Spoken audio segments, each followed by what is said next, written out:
October 6, 1970, Charles R. Drew Junior High School. In a small auditorium in Dade County, Florida, a 14-year-old boy named James Ingram is slow to leave the stage when a teacher asks him to move. He isn't fighting. He isn't throwing a chair. He is just slow. For that simple act of hesitation, James is marched down the hallway to the principal's office. He is told to bend over a table, and Principal Willie J. Wright proceeds to deliver not a warning, not a detention, but 20 full-force strikes with a wooden paddle. It wasn't discipline. It was a beating.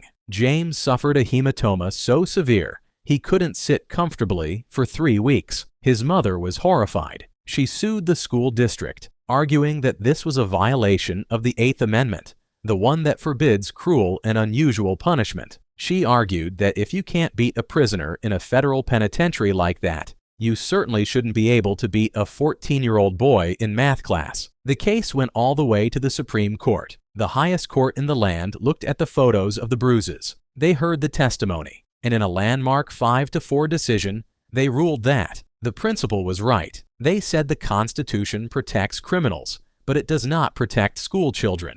Technically, the paddle won the legal battle. But that day, purely by accident, the paddle lost the cultural war. Because when ordinary Americans heard what happened to James Ingram, something shifted. We started to ask ourselves a question we had never asked before. Where is the line between discipline and abuse? And more importantly, did we just erase it? To understand why that moment matters, you have to understand the world that existed before it. If you went to school in the 1950s, 60s, or 70s, you know exactly what that world looked like. It was a world where authority was absolute. There was no negotiation. There was no talking it out. There was only the wood. In almost every classroom and principal's office in America, it was there. It was the ultimate deterrent. Teachers called it the Board of Education, or the Peacemaker, or the SWAT stick. It was usually a piece of solid oak or ash, about 15 inches long, sometimes cut by the shop teacher, sometimes brought from home. The serious ones, the ones that are burned into the memory of every boomer watching this, were modified for speed. They had holes drilled into the blade. We were told it was for aerodynamics, to reduce air resistance so it could swing faster and hit harder. Whether that was true physics or just psychological warfare, it worked. The sound of that wood hitting a desk was enough to silence a cafeteria of 300 kids in 2 seconds flat. And let's be honest about the crimes that earned you a visit to the office back then. Today, a student gets suspended for brings a weapon or starting a brawl. Back then, you got the paddle for chewing gum. You got the paddle for being 2 minutes late. You got the paddle for tucking your shirt in wrong, or for whispering to your neighbor, or for looking out the window when you should have been looking at the chalkboard. I remember a story from a viewer named Bill, who told me he got 3 swats in 1968 for sharpening his pencil without asking permission. 3 swats for a pencil. It sounds insane to a modern parent. It sounds like cruelty. And in some cases, like James Ingram's, it absolutely was. But for the vast majority of us, it was just reality. It was the price of doing business. You broke a rule, you paid the toll, and you moved on. There was no counseling session. There was no permanent record. You took your licks, you wiped your eyes, and you went back to class. But the scariest part wasn't the principal. The scariest part was what happened when you got home. We lived by a rule that has completely vanished from American society. The rule of double jeopardy. If you got in trouble at school, you didn't tell your parents. You prayed, literally prayed, that the school wouldn't call home. Because if they did, you weren't going to get sympathy. You weren't going to get a mom marching down to the school to scream at the principal for hurting her precious angel. No, you were going to get it twice. If you get a paddling at school, you're getting another one when you walk through this door. That was the promise. The school and the parents were on the same team. They were a united front against your rebellion. There was no wedge you could drive between them.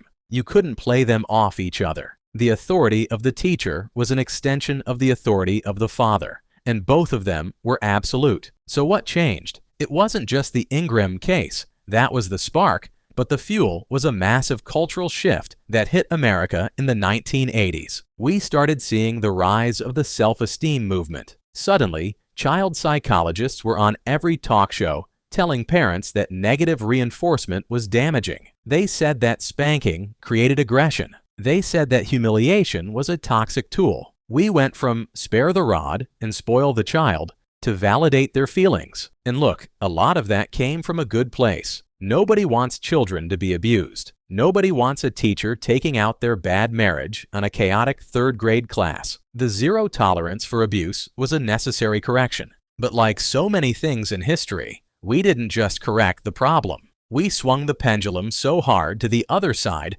that we broke the mechanism entirely. Throughout the 1980s and 90s, the paddles started disappearing.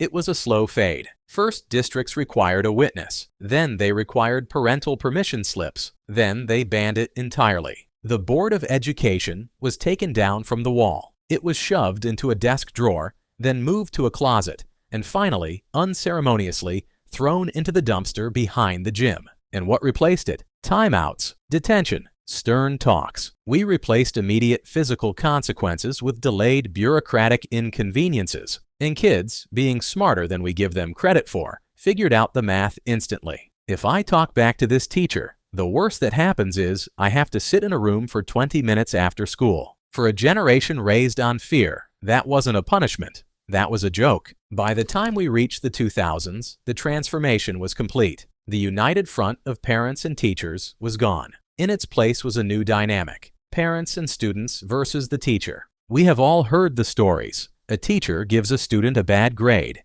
and the parent calls the principal demanding it be changed. A student disrupts class, and the parent threatens to sue the district for targeting their child. We stripped the authority figures of their only tools. We told them, "You are responsible for these children's behavior, but you are not allowed to enforce it." Is it any surprise that teachers are quitting in record numbers? Is it any surprise that we see videos every day of students flipping desks, cursing out adults, and turning classrooms into fight clubs? We thought we were protecting them from pain, but in reality, we were protecting them from reality. There is a concept in engineering called a governor. It's a device that limits the speed of a machine so it doesn't tear itself apart. Corporal punishment was the governor of the American classroom. It wasn't perfect, it was blunt, it was primitive, and in the wrong hands, it was dangerous, but it put a hard limit on chaos.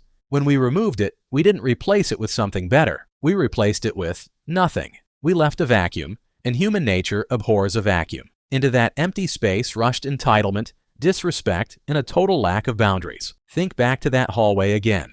The terror of walking to the principal's office wasn't just about the physical pain.